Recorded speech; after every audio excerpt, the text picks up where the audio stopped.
Longtime indie aficionados may remember Oscura, a somewhat obscure platformer with a beautiful art style reminiscent of Limbo. Keeping to the themes of its predecessor, Second Shadow retains its visual flair and with a new set of levels, traps and baddies to avoid.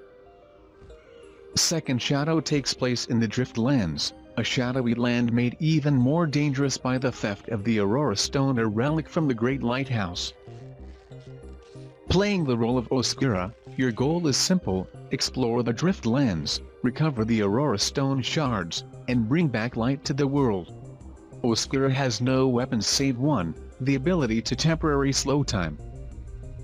As an otherwise simplistic platformer, this ability to control time becomes the crux of Second Shadow.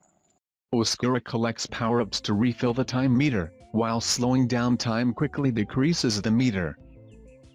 Thus, it's imperative to use it wisely while double-jumping your way through the environments. While I enjoyed the added strategy inherent in being able to control time, I have to admit that it didn't add as much depth as I would like for a platform these days. Maybe that's because other than slowing time, there isn't much to Second Shadow.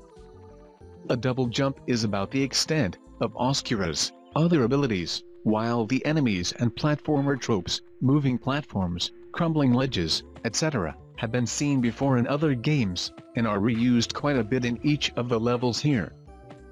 There's also little in terms of exploration, so Second Shadow is as pure of a platformer as you can get. A simple scoring mechanism that tracks deaths, completion time, time shards and cogs, the requisite collectible in each level, offers some elements of replayability, but for the most part once you've completed Second Shadow, that's all there is to. Completionists will probably be able to dedicate a decent amount of time to fully complete each level, but others may not be as happy. Unfortunately, with less than 24 levels, Second Shadow ends far too early. Sure, each level is beautifully designed, but I still don't think there's enough there to satisfy most platforming fans. Hopefully subsequent updates are in the works and add to the content. The best thing Second Shadow has going for it is its beautiful visuals, which certainly take a page from other dark platformers made famous by Limbo. Enemy designs, traps, backdrops, even the music all have a nice dark edge which does a great job of portraying the Driftlands as a dark, fantastical land.